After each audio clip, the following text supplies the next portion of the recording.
Good afternoon, everyone, and thank you for joining us. We are excited to be able to bring you today's program. Welcome to Manor College's Ukraine Dialogue. Thank you for joining us today at America's only accredited institution of higher education, founded by the Ukrainian Sisters of St. Basil the Great, and remaining true to our heritage. Unique as a college in the United States, we proudly say, Slava Ukraini. Heroyam Slava. Heroyam Slava. Heroyam Slava. We thank our Board of Trustees, Chairman Dennis McGrath, Manor's Ukrainian Community Committee Board of Trustees, chaired by Leonard Mazer, and we thank you for supporting our mission, heritage, and our programs, especially today's. Let's take a moment to thank Roman Petic, who is the chairman of the Ukrainian Self-Reliance Federal Credit Union Board. Mary Kolody is its president, and Anatoly Murha is the credit union's senior vice president. All have been instrumental to today's program. UKR-FCU remains our lead and presenting sponsor, providing new opportunities for the members of the credit union. Roman, may I ask you to make brief opening remarks on behalf of UKR-FCU? Thank you, Dr. Perry. And good evening, ladies and gentlemen. On behalf of Ukrainian Self-Reliance Federal Credit Union, and its more than 14,000 member account holders, it is my pleasure to welcome you to the spring 2023 session of Manor College's Ukraine Dialogues. I am honored to serve as the chairman of UKR-FCU's board of directors. It has been our credit union's privilege for over 8 years to partner with Manor College in making these programs possible, and we are very pleased that you are able to join us today. We are once again meeting by video feed, and while we all miss seeing one another face-to-face, the video format offers us an opportunity to engage with an audience from areas that would not normally draw physical participants. And indeed, we have close to 50 members enrolled in the program, and over 75 had initially registered, and we're sure they will be joining. I would like to extend a special welcome to our audience members from the Baltimore, Maryland area. As you may know, our credit union and Baltimore's Ukrainian American Credit Union are merging effective later this spring, and we look forward to offering our portfolio of financial services to Ukrainians in the Baltimore, Washington area. Our credit union's financial support helps make the dialogue series possible. But in reality, we are much more than a financial sponsor. UKR-FCU approaches these events with the same passion and commitment that we bring to all of our work on behalf of the community. With the war, that commitment has been particularly evident in our work on behalf of Ukrainians, both here and in Ukraine. We have contributed more than $250,000 to ensure that needed humanitarian supplies are delivered to the people of Ukraine. Working with the college and other local organizations, we are also funding the teaching of English, as well as an informational resource center for newly arrived Ukrainians. To help the most recent arrivals, we have implemented the most flexible procedures for becoming a member of our credit union. And as a result, more than 2,000 Ukrainian new arrivals have been able to open accounts and to begin building financial lives in the United States with us. In the dialogue series, we and Manor College are committed to bringing you speakers who offer knowledgeable and in-depth information about current conditions in Ukraine. In the changing political environment, effective advocacy, be it with political leaders, friends, co-workers, or neighbors, is now more important than ever. And these forums help to ensure that your advocacy is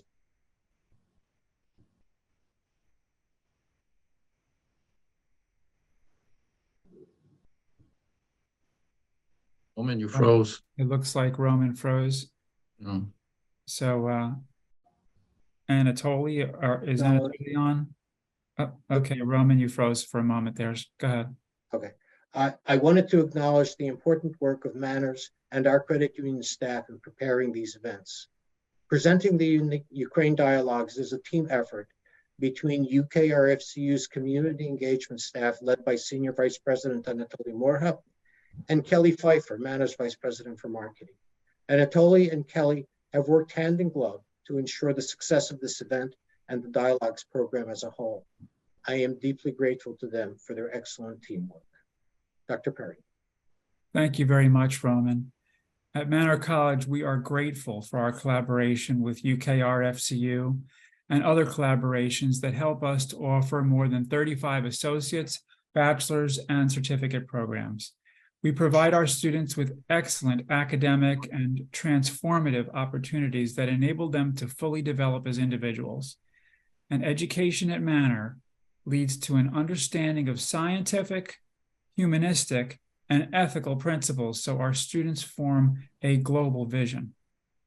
Today is Manor College's 14th Ukrainian Dialogue series program, and it's formally titled Russia's Wartime Incursion of the Zaporizhzhia Nuclear Plant. Archbishop Boris Gudziak has written a prayer for Ukraine to help start us off. In the name of the Father, and the Son, and the Holy Spirit, amen. Heavenly Father, your Son taught us, blessed are the peacemakers, for they will be called children of God.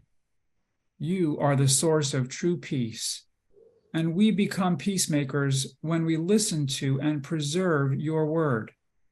Therefore, O Lord, in this time of war, we beseech you, sustain the people of Ukraine and teach them to be devoted to justice and peace. Grant them wisdom and prudence, strength and perseverance to defend their land from foreign attacks. We implore you, comfort the afflicted, heal the wounded, free the captives, and convert those who foster aggression and war. Receive and accept the souls of those that have given their lives for their brothers and sisters, the innocent who have been killed, and all the faithful departed into your heavenly kingdom. Help us all to live according to your divine will, through the intercession of the most holy Mother of God and Blessed Virgin Mary, Queen of Ukraine. Grant that those who promote peace persevere in goodness, and that those who hinder it find conversion from evil. For you are the King of peace, and we give glory to you with your only begotten Son, and with your most holy, good, and life-giving Spirit, now and forever and ever. Amen. Amen. Now, let me please introduce our speakers. We are blessed with amazing speakers who are here today out of their pure, gracious kindness. And as I mentioned, coming from overseas at a very early in the morning time, so we are thankful for their participation. Once I introduce our speakers, I'll introduce our moderator, and then he will get our conversation started. Riaz Awan is Vice President of Holtec International, and he has direct responsibilities for management and oversight of all aspects of operations in Ukraine. Under Mr. Awan's leadership, Holtec successfully commissioned and received a full operating license for the Chernobyl Interim Spent Fuel Storage Facility, the first of its kind and the world's largest used fuel storage facility. He serves as Holtec's executive sponsor of Ukraine's Central Spent Fuel Storage Facility, and he's responsible for operations of their subsidiary Holtec Ukraine. Mr. Awan is also Vice President of Corporate Oversight across all business unit operations. He is stationed on a full-time basis in Ukraine. Riaz has over 45 years of distinguished experience working in both the private and public sectors of the nuclear energy industry in the U.S. and overseas. He's held positions of increasing responsibilities as U.S. government executive, as a U.S. diplomat, and as an executive in the private sector. His extensive knowledge of global energy, both in the policy and regulatory areas, and his successful track record of project execution has made him a premier field leader. Riaz attended Catholic University of America in D.C. and earned his bachelor's degree in mechanical engineering there. We welcome Riaz. Next is Michael Kirst.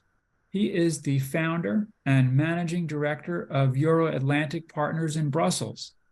The firm's specific expertise is in nuclear, along with general energy and environmental policy at the EU and member state level to advance policy and commercial positions. Their relationships are global with a Western focus. Prior to Euro-Atlantic, Michael was with Westinghouse, where he worked in several energy-related business environments in Europe, the Middle East, and Asia. His work was broad-based in energy and included nuclear power plant construction and fuel sales, and a breakthrough fuel contract with Ukraine, representing the largest energy diversification agreement since Ukraine's independence. Before Westinghouse, Michael was with NATO as director of the Economic Committee, and that role was preceded by his service as a legislative aide to then U.S. Congressman Leon Panetta in the late 80s and early 90s. Michael is a graduate of Southern Methodist University. We welcome Michael. Dr. Middleman is the president of Salus University, which happens to be about 0.9 miles from Manor College. Prior to his appointment at Salus, Dr. Middleman was Deputy Surgeon General of the Navy and had achieved the rank of Rear Admiral, upper half. His exemplary career included posts around the world covering land, sea, and air responsibilities as he became one of the most influential medical professionals to serve in the American military. While he was serving in Japan, Dr. Middleman directed the comprehensive U.S. military medical response as a part of Operation Tomodachi, which means Operation Friends, following the 2011 earthquake and tsunami that damaged the Fukushima nuclear power plant. The life-saving emergency response operation involved dozens of naval vessels, more than 150 aircraft, and upwards of 24,000 service personnel. Dr. Middleman earned his BA from Jacksonville University, his Master's of Public Health from University of Alabama at Birmingham. He then graduated from the Naval War College, followed by earning his MBA from Temple. And I'm thinking I'm missing something there, Dr. Middleman. You'll have to fill us in on the last part. Our moderator this afternoon, of course, we welcome Dr. Middleman. Our moderator is Ambassador Roman Popyak, who we welcome back as our moderator. Roman has moderated for us a number of times in exemplary fashion. He is the former U.S. Ambassador to Ukraine. He's a retired member of the Career Senior Foreign Service. Roman has more than 30 years' experience in the areas of national security, political risk analysis, communication strategy, and energy policy, including serving on the National Security Councils of Presidents Ronald Reagan and George H.W. Bush. With his vast experience and contacts that span the globe, Roman brings a unique insight into international political and business matters. Ambassador Popyak served for 13 years as the executive director of the George Bush Presidential Library Foundation at Texas A&M. He served as International Affairs Advisor and senior civilian on the staff of the Commandant of the Industrial College of the Armed Forces at Fort McNair. Prior to serving in that capacity, he spent 2 years as a member of the faculty at the School of Area Studies at the State Department's Foreign Service Institute. Going back to 1989 to 1992, Roman served as Deputy Assistant to the President and Deputy Secretary for Foreign Affairs, and that was under President George H.W. Bush, and that position started and was held actually at the end of President Ronald Reagan's administration. Roman has written about and is frequently interviewed on issues related to U.S.-Ukraine relations, situation in Ukraine, and other national security and global relations issues. In 2006, he served as an observer of the parliamentary election in Ukraine. He's a senior advisor to the U.S.-Ukraine Business Council. He's also a member of the Council on Foreign Relations. We're ecstatic that he is also a member of Manor College's Ukrainian Community Committee.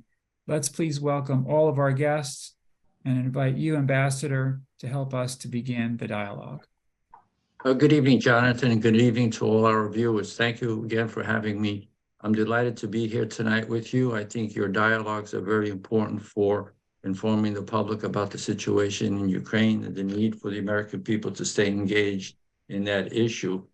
I'd like to set the groundwork for our discussion tonight before I turn it over to this prestigious panel, to the prestigious panelists that we have with us. Our issue today, of course, is Zaporizhzhia, the nuclear power plant in Ukraine. I'd like to give, as I mentioned, some background.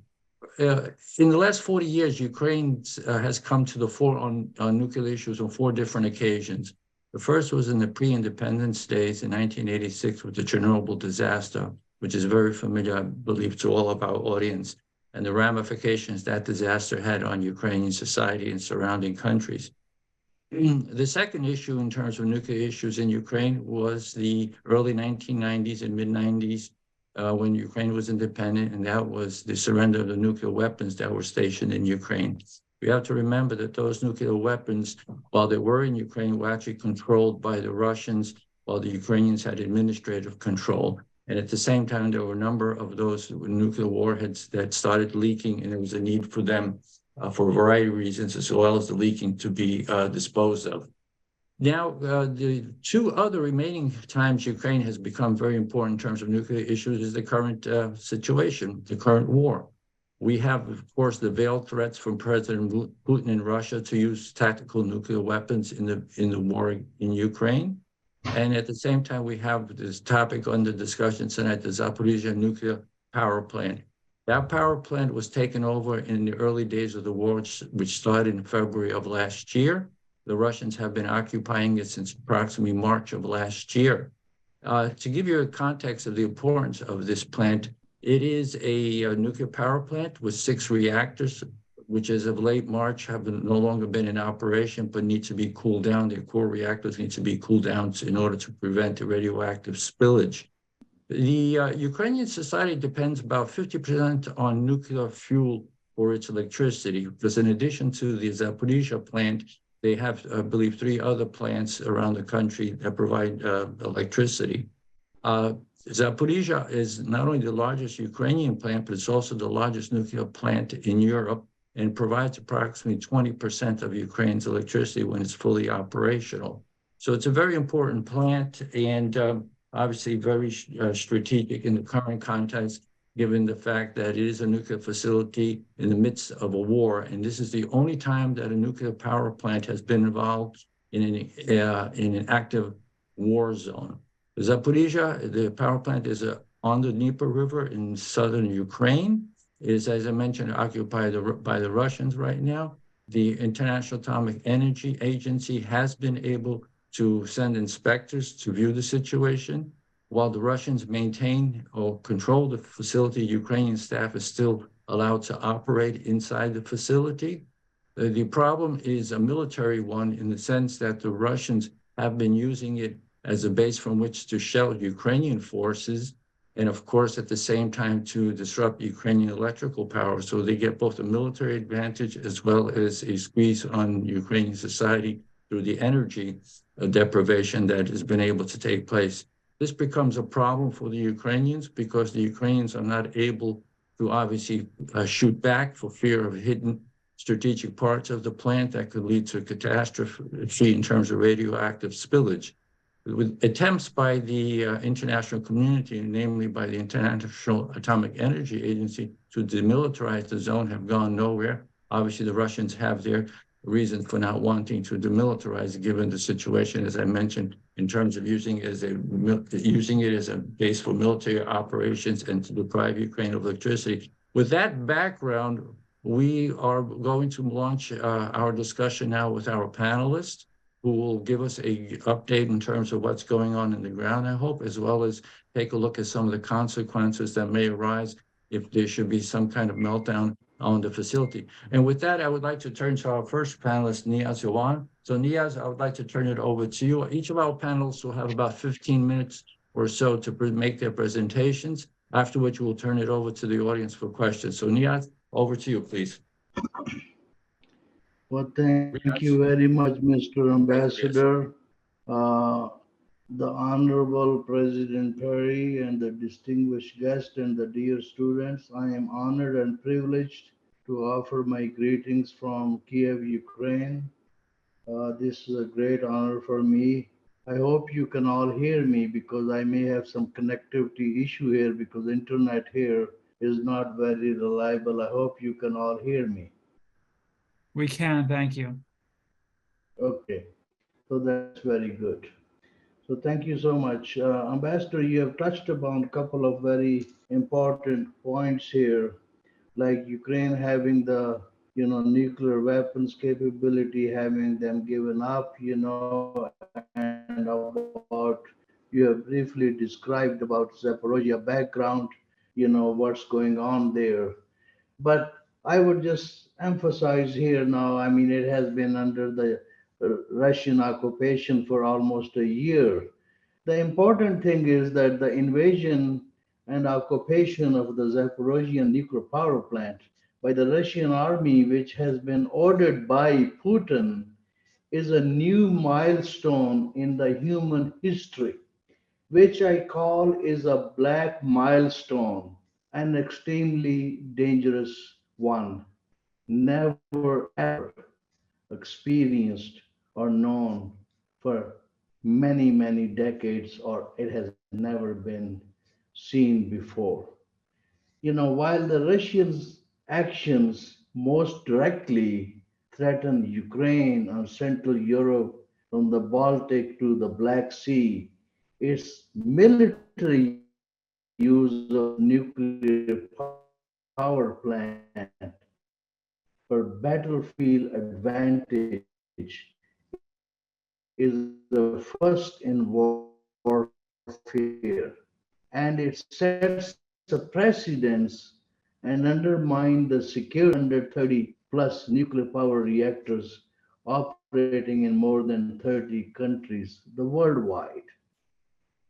What that would lead to is saying that the Russia's behavior in Ukraine is a violation of all the normal principles and the functions of the United Nations, leading to all the norms and standards and the functions of the International Atomic Energy Agency. The criminals, Kremlin's or Putin's actions or his army's actions around the Zaporizhzhia nuclear power plant represent a new dimension in warfare and, are a clear violation of international humanitarian law. Using a nuclear facility in a peaceful country to terrorize the world and extort military and political concessions. What it really calls upon is that every civilized country in the world, whoever is doing any business with Russia, whether it should refuse to trade or do any business with Russia. We need to seriously think about there are sanctions on are in place, but we need to think about and seriously consider putting, imposing additional sanctions further tightened on, for an example, in Europe, for example, countries like Hungary, Bulgaria, Czech Republic, other places, India, Vietnam, other places, they should consider consider terminating all kind of business relationship with Russian Rosatom, 12, and find another way. And I can cite an example of that. Back in year 1999, all the nuclear fuel supplies in Ukraine were dependent on this company called 12 in Russia. United States government started a project called Ukraine Nuclear Fuel Qualification Project to provide Ukraine an alternative for fuel supplies from different sources. And that project was headed by Mr. Michael Kirst from Westinghouse. And I am honored to have worked with him from 1999. So I have an acquaintance with him. He's our panelist today. I have privileged to know him for 24 years. If that project had not materialized, today Ukraine will be in complete darkness because they would not have any nuclear fuel. It's not like driving a car going to Chevron or Texaco or Exxon or Shell gas station. This endeavor and qualification on nuclear fuel takes many years. I remember from my previous job, Mr. Kirst here in Ukraine made so many trips on a monthly basis, worked against very odd circumstances because there were forces here I would call fifth column who didn't want to make it happen. But at the end of the day, it all happened. So now, if that nuclear fuel alternative supplies were not available, especially the fact that now 9 reactors are operating, Zaporizhzhia is under occupation, this country will not have sources of electricity supplies. So that's the most important thing to understand and know, that other countries like in Europe, Kozloduy nuclear power plant, another plant, they must seriously look into that to reduce their dependence on Russia. Similarly, looking at the supply of their spare parts and everything else. That's another thing. That means suspending all kind of their business relationship with Russia. Also, it appears that it's very, very obvious that Russian citizens should face a Schengen tourist visa ban because, a wealth of evidence indicates that the vast majority of Russians support the war in Ukraine. They need to understand that they will face negative consequences for the war crimes being committed in their name. One way to really have the Russian occupation of Zaporizhzhia solved is declaring Russia a terrorist state, as it has acted like one, endangering the welfare, health, and safety of hundreds of millions of people. What has been done, it's frankly ironic that Lavrov is chairing the Security Council meeting this month at the United Nations. Something needs to be done about it. Russia needs to be kicked out of the Board of Governors at the IAEA.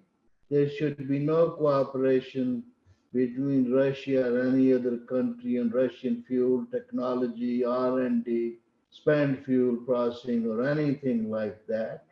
Those are the things which need to be taken into consideration, in my humble opinion, if we want to solve the problem of resolve of this of the Zaporizhzhia,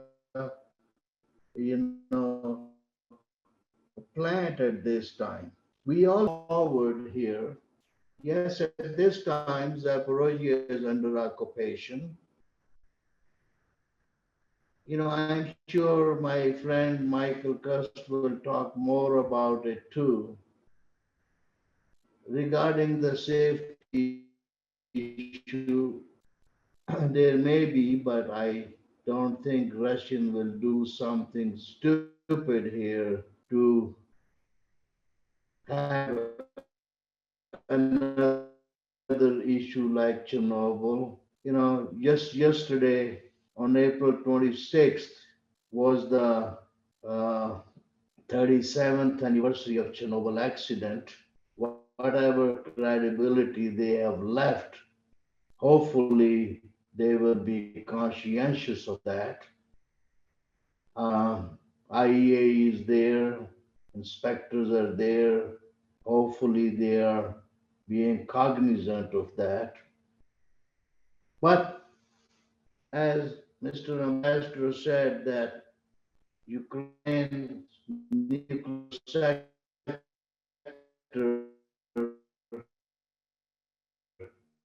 which is the third largest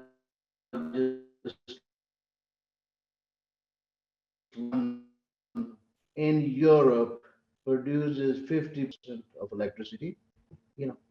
Given what has the Russian atrocity bombardment has done, in my humble opinion, having been on the ground since the war started, I would say that the Ministry of Energy, the president of National Nuclear Energy Generating Company, Energoatom, they have done an outstanding job. They have kept the lights on. They have done a great job to serve their country. The country has stood together. The Ukrainian people have stood together, while Putin and Krylenko thought that they can destroy the energy infrastructure and the country will go in cold and people will turn against the government. They will protest. It didn't happen. I had first-hand experience how many alerts we had, but they kept the lights on. They kept the electricity going on. They worked in minus 20 degrees Celsius weather. And I would say I'm really proud of these people. I'm proud of this nation, how great they are, how patriotic they are. This has really made them, they have the West. We find ways to unfreeze the oligarchs' funds, the government of Russian funds, give it to the country for reconstruction of Ukraine, for upgrade of energy infrastructure of Ukraine, for upgrading the nuclear energy infrastructure of Ukraine, for putting new reactors, upgrading their grid system so they can hook up to European Union. They have the capability to export electricity at competitive rate that will help them bring revenue for Ukraine, which will play an important role for their reconstruction. And we need to think about and help them in further increasing the life of their operating reactors. Their reactors were commissioned back in 70s. They are not more than 40 or 50 years, of age. In the United States, we have reactors, we are increasing their age to 80 years, 100 years. So those are the areas we can really help them to take away the impact of occupation of Zaporizhzhia and help this great country here. Uh, that's all I have really here to say right now in this area. Thank you very much.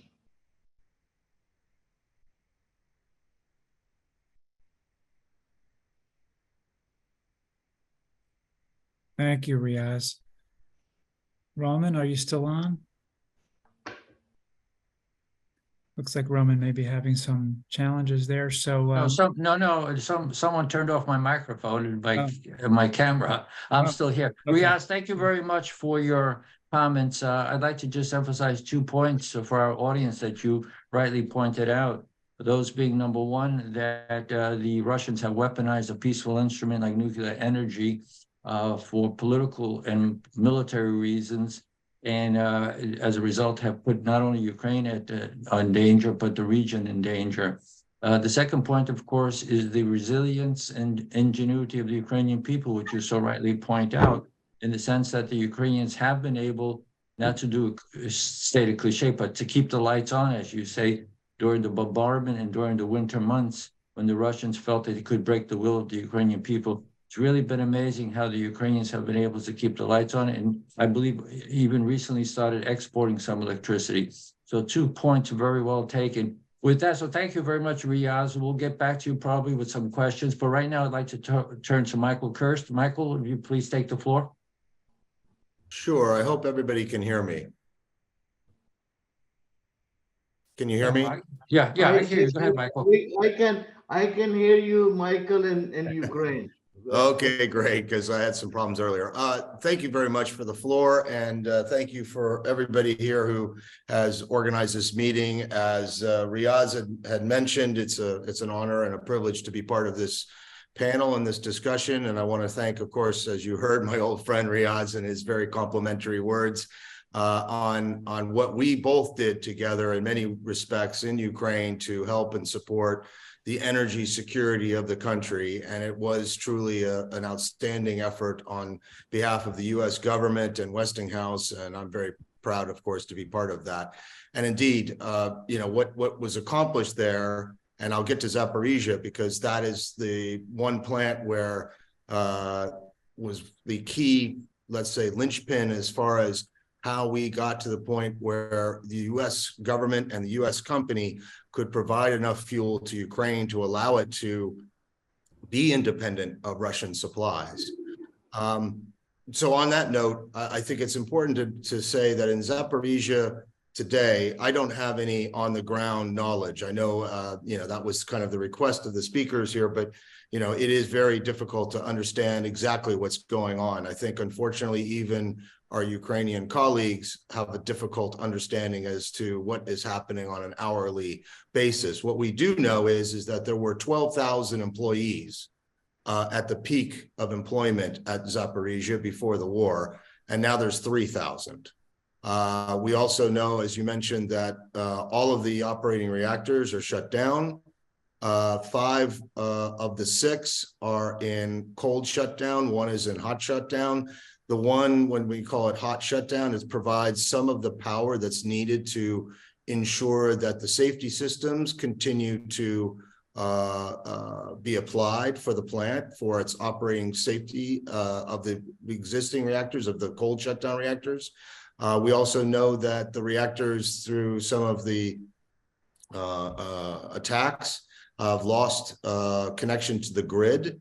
And the grid supplies some of that electricity to the plant itself. And in those cases, you then turn to diesel power backup generation to ensure that, again, the safety systems have the power to support the backbone of the plant. Those are continuing being fueled by diesel. So that's actually it's not optimal, but it's okay. It's fine. It seems to be working in the right manner. So I think it's in as Riaz is mentioning, I think the Ukrainians have done an outstanding job under very difficult circumstances to ensure that that plant, even though it has been, as it said, been weaponized, it still maintains a safety level that is at the international standard. So I don't think we're in any immediate danger or impending danger of some kind of quote meltdown of something like that.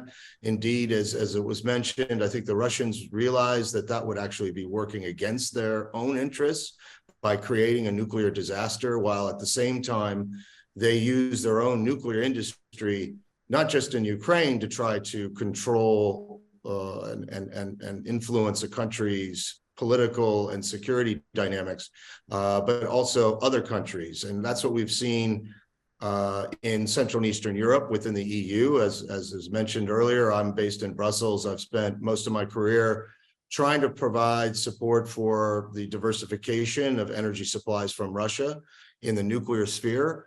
It has been a very difficult, I would say, project, because when the wall fell in 1991, there was really a clear defining moment where there was a Western standard of nuclear energy, and then there's an Eastern standard of nuclear energy, i.e. the Russian standard. And all of the Central and Eastern European countries, of course, Ukraine included, was all trained on Russian technology, on Russian methodologies.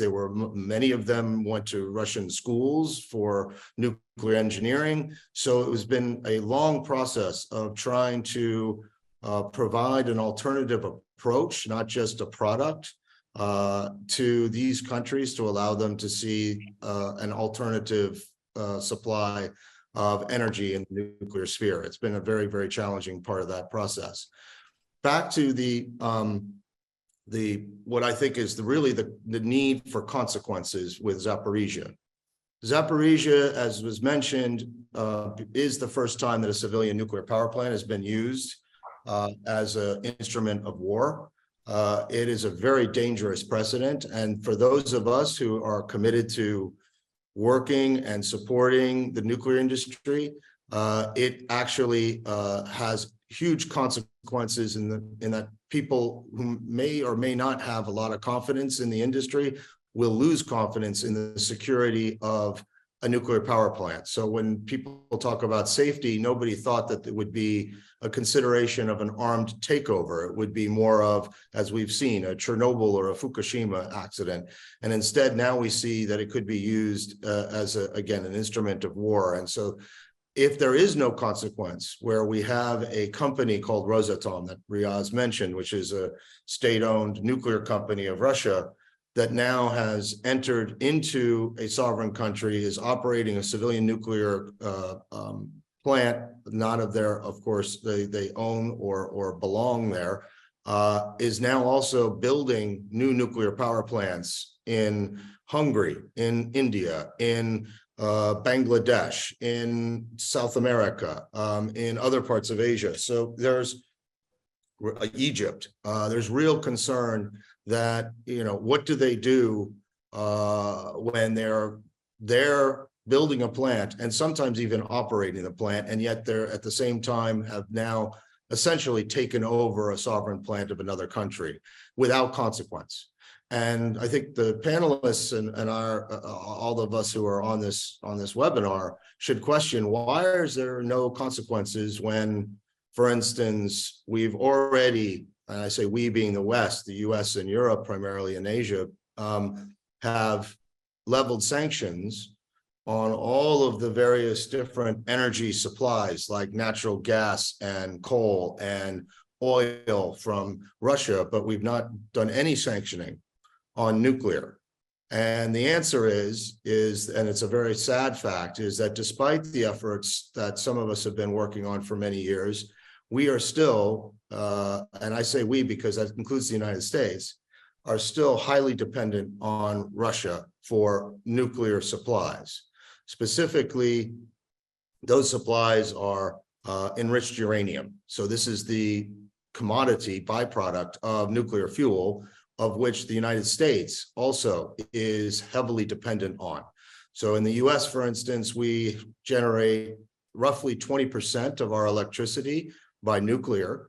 About 20 to 30% of that nuclear portion is fueled through Russian enriched uranium, of which we are not in a position right now to be able to replace.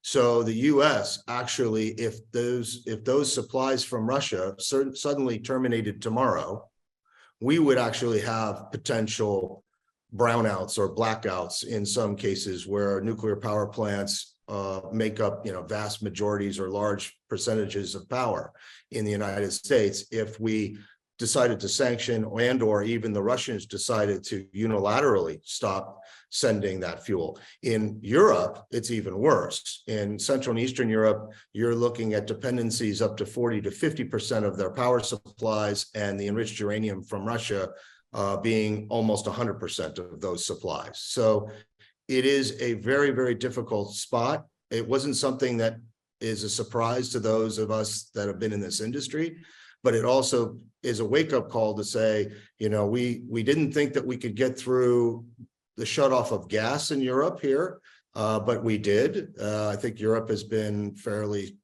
sustained in being able to move forward that, but they've not been able to do it with nuclear. And so the larger issues remain, which is how do we fully and distance ourselves or provide the right alternatives to Russian dependency, and it's going to take some time. That's the sad part of that equation. The other part, though, I would say is that as far as consequences beyond what we can or cannot do as far as within sanctions, Rosatom, the Russian state-owned energy company, should be banned from participating in international forums. They are still members of the IAEA.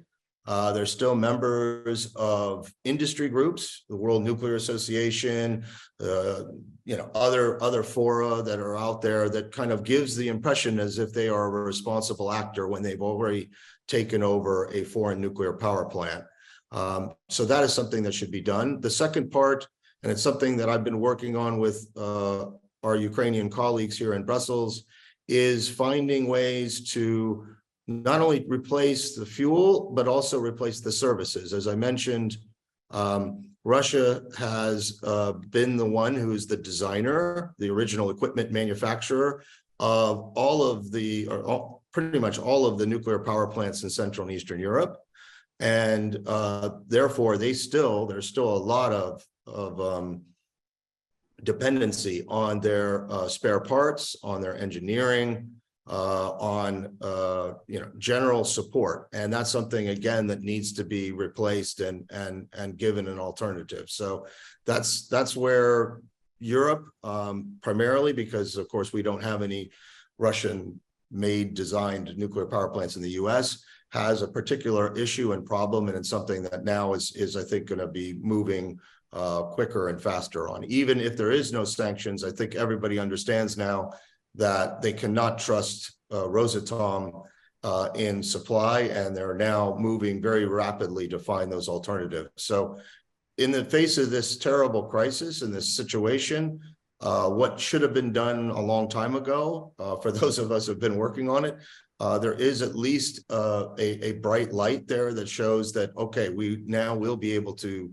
start finding alternatives and more secure ways to ensure energy security and supplies, particularly again in Europe, just as in the case of natural gas that has happened over the last 12 months or so since the war began. And then finally, I would like to say, though, for the audience, it's not really well known, but Ukraine, it was discussed, had a lot of nuclear weapons. It was in fact the third largest nuclear arsenal in the world when the wall fell. But what it also has is a huge civilian nuclear capacity and capability. There's 15 reactors. There's the 6 in Zaporizhzhia. There's another 9 spread across the across the country.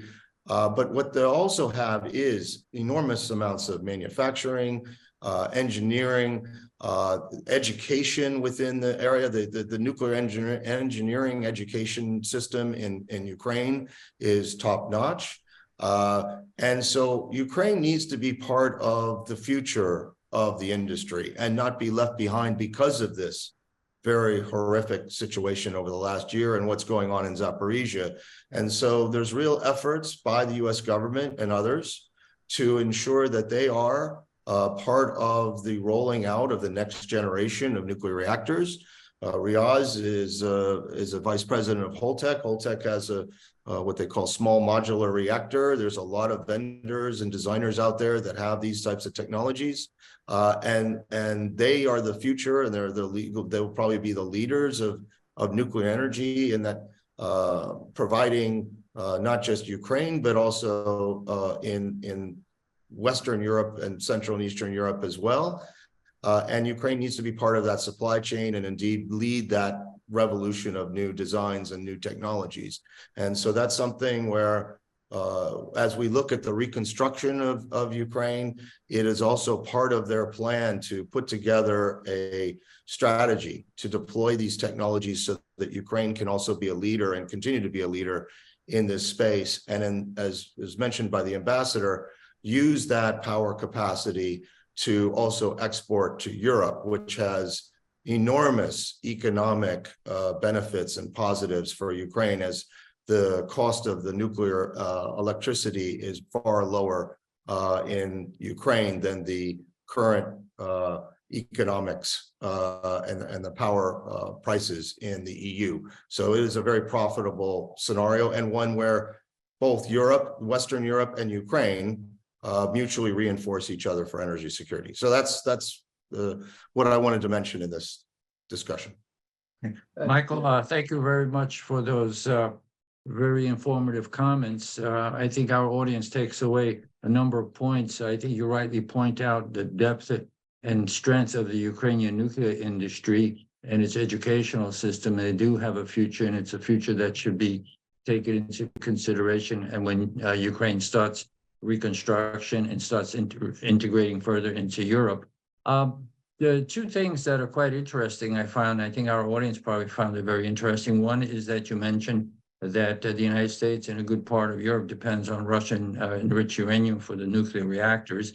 But the other thing is, and I think it's kind of a reassuring comment, if I read you correctly, is that given the current status of Zaporizhzhia, it's not really a threat. Everything seems to be under control. And I'm sure we'll have questions directed in that area once we open up to Q&A, but that was a reassuring comment from your side. Right now, I'd like to turn to Michael Middleman then. Michael, the floor is yours. Thank you. I'm going to go ahead and share my screen, if that's okay. I trust everybody can see that. So I was asked to talk about, kind of switch gears, go halfway around the world, and talk about the lessons that we learned from Operation Tomodachi, the earthquake and tsunami that hit the Fukushima nuclear plant, basically, in a worst case scenario, and then how these lessons can be applied to the Zaporizhzhia nuclear plant. So I just want to take you through some of the things that we lived through back in 2011, talking about the Fukushima earthquake. That was a magnitude 8.9 earthquake right off the coast of Japan. For those of you who are not aware, the Fukushima nuclear plant was located just outside of Sendai, and it was pretty much right on the coast. The earthquake was bad enough, but then it generated a tsunami that was about 60 feet tall, and it reached the walls of the nuclear reactors. There were 4 nuclear reactors in Fukushima. This resulted in, as you might imagine, almost total destruction of the plant. 2 reactors melted down within days. And then, we had other sequelae that was resultant of the disaster. I want to take you through the timeline just to give you an idea of some of the things that we work through, because anytime something like this happens, and God forbid something like this would happen to the plant in Zaporizhzhia if the Russians do something silly, but there's no quick fix for any of this, especially when you're talking about a public health, the public health implications of that. March 11th was the earthquake, and then we had to decide what type of preventive measures we needed to do to ensure that the public was kept safe. And in my case, I was responsible for over 100,000 Americans who were stationed throughout Japan, and I'll show you a map in a little bit. So one of the things that you would do is you would distribute potassium iodide to protect the thyroid because that absorbs a lot of the radiation. And we had to establish guidance for all that. And then, of course, there's a water supply. And we didn't have appropriate water standards. So we had to develop water standards right off the base to see what would be safe. And of course, at the same time, we're testing the water, we're testing the soil, and we're testing the air. We started to ensure that all of the people were safe. John had mentioned in my bio that during Tomodachi, there are many ships at sea. And unfortunately, that's the way the wind was blowing. So many of our sailors were potentially exposed to radiation. So we started internal monitoring to ensure that everybody was safe, at least afloat. The good news is, and I'll show you a map that has wind direction in a second, the wind was blowing in the right direction, or the outcomes for this might have been a lot different.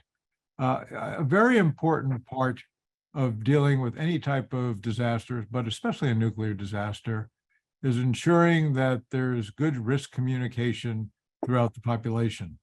In this case, we developed it through the media and through other avenues to ensure that everybody knew what was going on.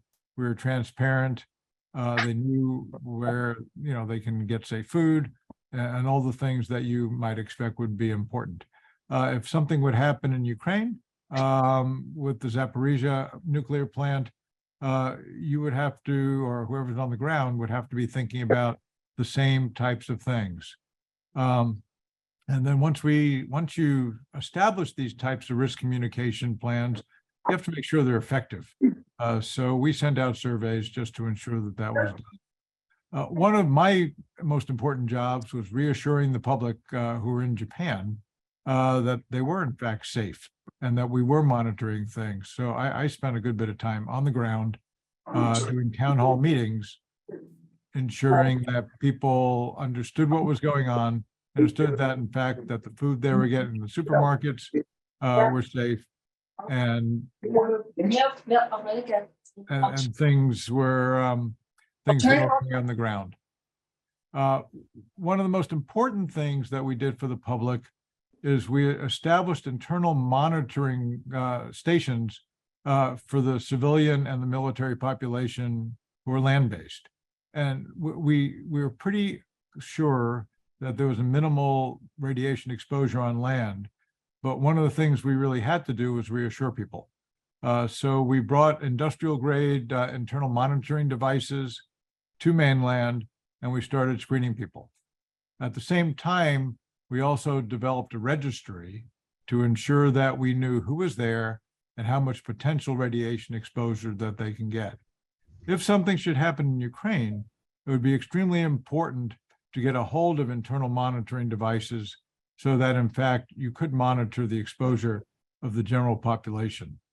And of course, for us, we were having to deal with all sorts of facets of the DoD and civilian population. You'll just have to deal with the entire population that might be in the vicinity of Zaporizhzhia. So this is a map depicting on where all of the U.S. assets are in Japan and were at sea during the emergency. But I wanted you to take note of the arrow. And this is the direction of the prevailing wind. And that's an important facet that must be monitored all the time. I know we have nuclear experts on the panel, so you all understand this. But for the folks in the audience, it's important to note that if there's a plume of radioactivity particles generated into the air, they're going to be brought in the direction of the prevailing wind. In our case, the prevailing wind was going out to sea, which was a great thing, because if the wind was going in a different direction, it was a different time of the year, we might have had to have a mass evacuation of areas that were close just because of the potential radiation exposure. So I wanted to kind of put this more in perspective for tonight's discussion. This depicts where Zaporizhzhia is, and I went to several sites to see which direction the prevailing winds are in Ukraine. And the good news is it blows towards Russia. Somebody suggested that the Russians don't want to do something stupid. There's good reason for that, because they don't want a nuclear cloud floating back in their direction. In addition to some of the other political and fallout that might occur. But in all seriousness, it's extremely important to keep this in mind, because depending on the time of the year, that arrow can be pointing in a different direction. And if in fact that's the case, that's something that you need to be paying very close attention to if something untoward should happen. The good news is I keep hearing that the plant has been fairly safe. But if an accident should happen, you need to be aware of that. So some of the specific lessons learned that pertain to any type of disaster, but in particular a nuclear disaster, the most important thing is to keep the population healthy. And any population health mission, as we've learned through the pandemic, is extremely complex. It requires a good bit of flexibility. One needs to be quick, and one needs to be constantly monitoring winds and other types of conditions. And all of these things are modeled. And what we found was that different models gave us different answers. There was a European model, there was a US model, we used the Japanese model, and not all of them agreed at all the time. So consequently, we had to make some best guesses.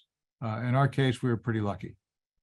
Politics matter, in particular here. Not so much where this is in Ukraine. I think it's a pretty straightforward answer. But when you're developing standards for water, when you're developing standards for what are you going to distribute to the population to ensure that everyone remains safe, there needs to be a continuity of action and a continuity of instructions so that everybody understands what they need to do and when they would need to do it, especially if they're going to be taking a preventive measure such as potassium iodide. It's extremely important to understand that not just one agency will be regulated, and I suspect the same as in Ukraine. So it's important to understand that an interagency and inter-service and international cooperation are extremely important if you're going to have ample coordination for success. In this case, I assume the United States would come to the aid of the Ukrainians if something happened, as well as the European Union. But the point is, these types of relationships and these discussions are best had before something happens, rather than in the middle. And once again, I'm going to be a little bit of time back, but the importance of risk communication and being clear with the public about what has happened, what they need to do to protect themselves, and giving them a timeline as far as what you think would happen in the future is extremely important.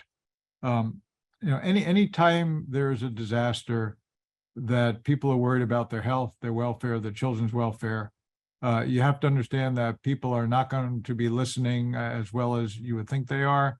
So it's important to repeat the message. It's important to keep the messaging simple and succinct. But it's also important to ensure that everybody is saying the same thing, so that you're not sending a confusing message to the public.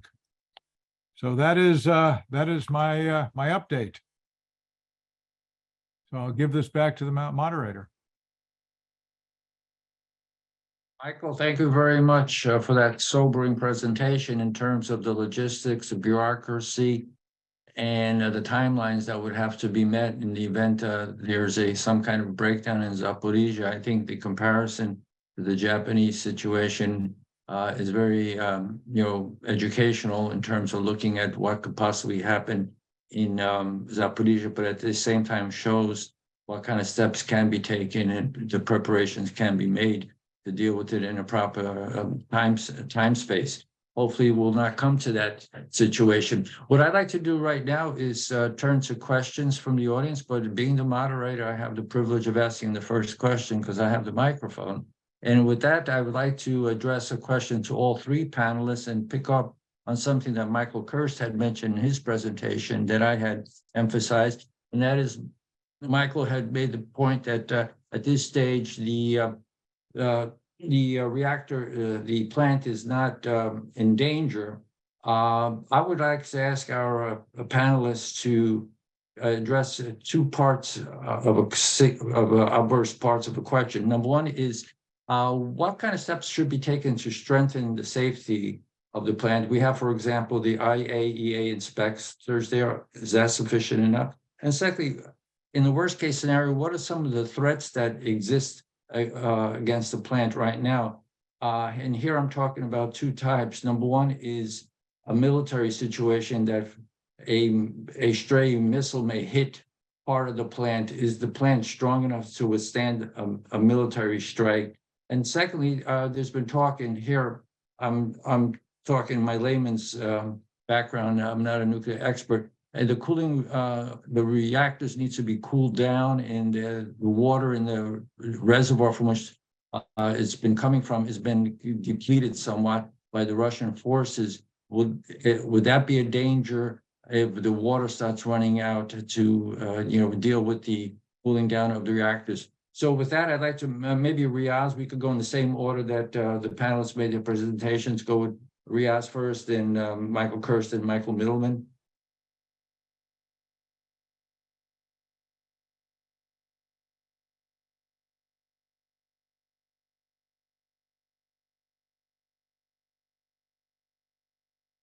Do we have our panelists still there? I'm here. I'm here. Okay, Riaz, do you want to take a stab? Can you hear me, please? Yes, we can hear you, Riaz. If you'd like to start. Sometimes the connectivity is not good. My apologies. I believe that the adequate safety measures are in place.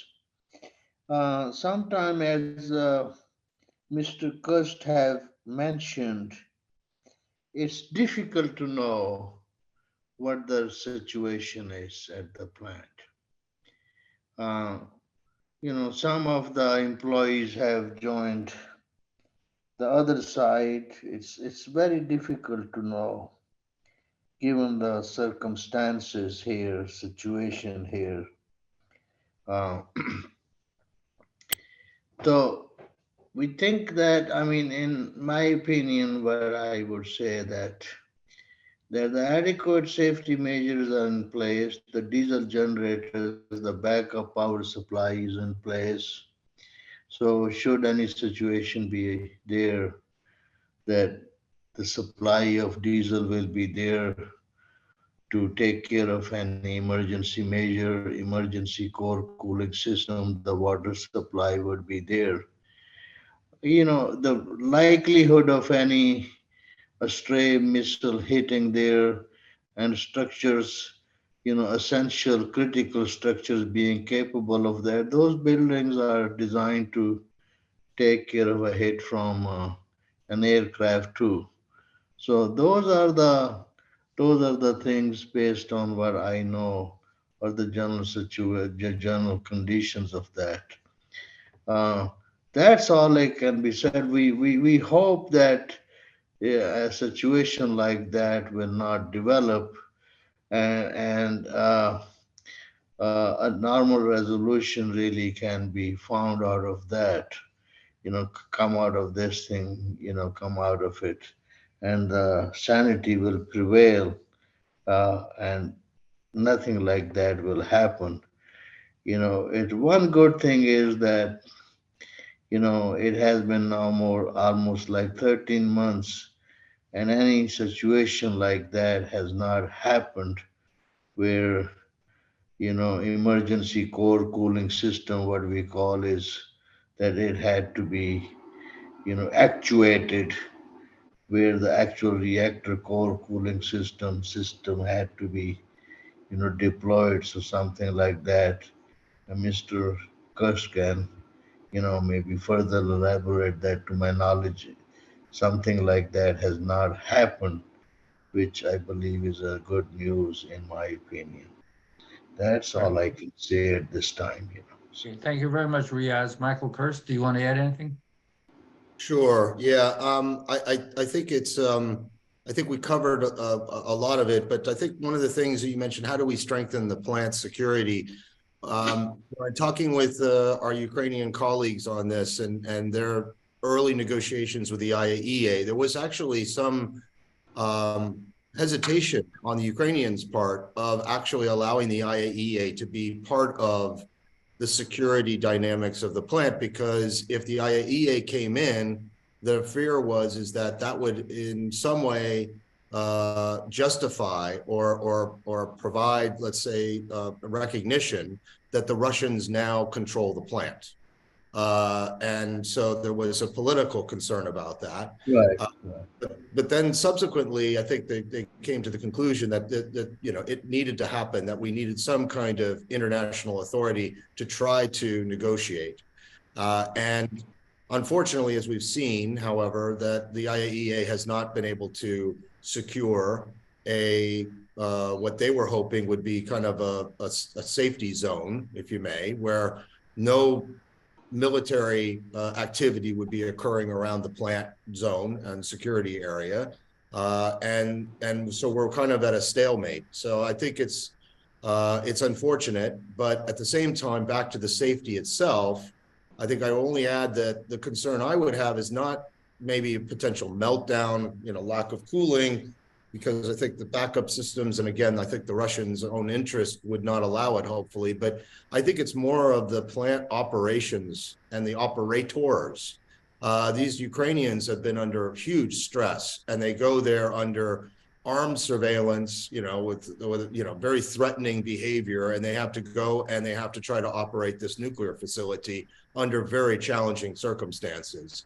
And I think that is really the human factor, is more of the concern of, does somebody, do something that is not per the right procedure because of just, mental exhaustion and stress. So I think that's more of that. Secondly, and finally, if there is some maintenance that was supposed to happen, it probably isn't happening. So are there some spare parts of some kind of maintenance that was required or needed that needs to be attended to, and it's not being attended to? And I just don't have the answer to that. So those would be the two things I would take away from that.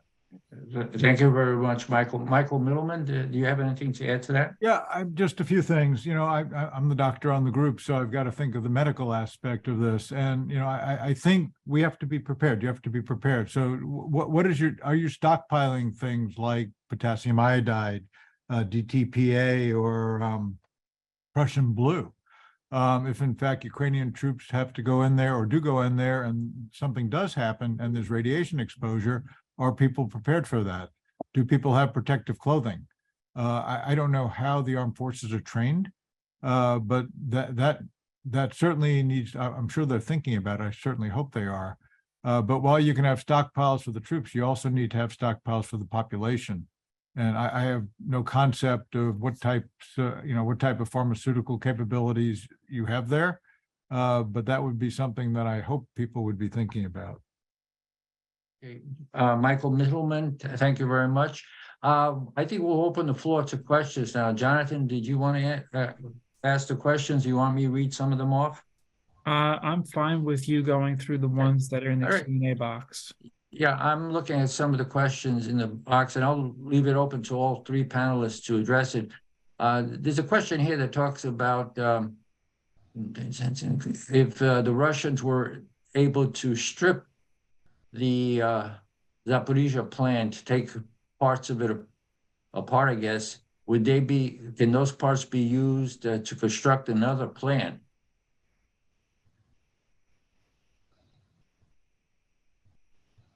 Anybody want to tackle that question?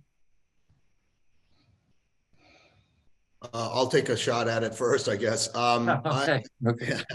Thanks, Uh, Michael.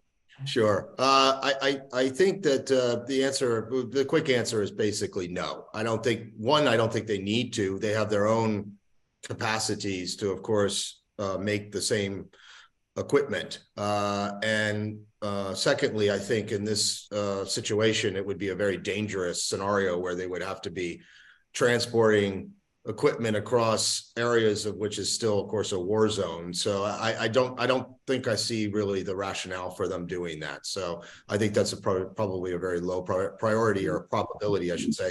The only thing I would say is there is discussions or rumors, let's say, that the Russians want to actually connect the plant to the Russian grid. So they would actually redirect it for their own interests and uses rather than Ukraine's. That, I think, is more of the potential probability. Right. I'll ask a question on that one, Michael, but wouldn't they have to build a transmission line? That'd be kind of difficult to do that through Ukraine. Correct. That's the difficulty. However, Zaporizhzhia is partly powering Crimea. So I think they would send the transmission through Crimea and then, of course, across the bridge. Yeah. Okay. We have a few other questions that are more kind of analytical in the sense of one dealing with Chernobyl. Was that a deliberate Russian attempt at foul play? And if the Russians were to sabotage Zaporizhzhia, is there any way that the international community can try to prevent that kind of sabotage? I kind of lumped those two together. Anybody want to take a stab at that from our panel? What is the question relationship with Chernobyl, please? Well, Chernobyl, one of our panelists is asking that Chernobyl, the fallout from Chernobyl impacted European countries. And was there a deliberate Russian foul play to kind of use this, I guess, as a tool against Europe? Well, all I can say is in this one that Chernobyl was an accident back in 1986. And if one was to look at it really, Chernobyl happened to be located on the territory of Ukraine. But if one really looks at it, the fallout of that, a lot of territory which was contaminated is located in Belarus. The land and everything else is located in Belarus. Physically, the Chernobyl reactors, reactor 4, number 4, which was destroyed, is located in Ukraine itself. So it happens to be that Ukraine is named for that. Now they occupied, the troops advanced. Why it got occupied, really, I'm not at liberty to discuss this. They just happened to occupy that. The same debate can go to other plants like in the same vicinity. I don't think that was the intention to have this. So that's where I will leave that, really, this. Okay. Thank you, Riaz. One other question that been sent to us, and I'll try to summarize it here. It basically says, based on points raised in your discussions, I guess, when Russia tried to tamper and destroy evidence in the event of an adverse event as Zaporizhzhia, how can the international community prevent such sabotage? You mean at the Zaporizhzhia, they try to. Basically what they're saying, if there's an adverse impact in Zaporizhzhia, some kind of nuclear breakdown, wouldn't the Russians try to destroy evidence and point a finger at somebody else? And how can the international community prevent that occurring? I don't think it will be easy for them to, depends on what kind of sabotage they want to do. if they do a sabotage by destroying a building or something like that, that will be very obvious. The rest of that inside, as Mike mentioned, there's a controlled operations. Even though they are under due stress, it will become quite obvious there. I, it will be very difficult to hide since they are there. It'll be, I think, I'm sure directly, they will be directly, I think, held responsible for doing anything.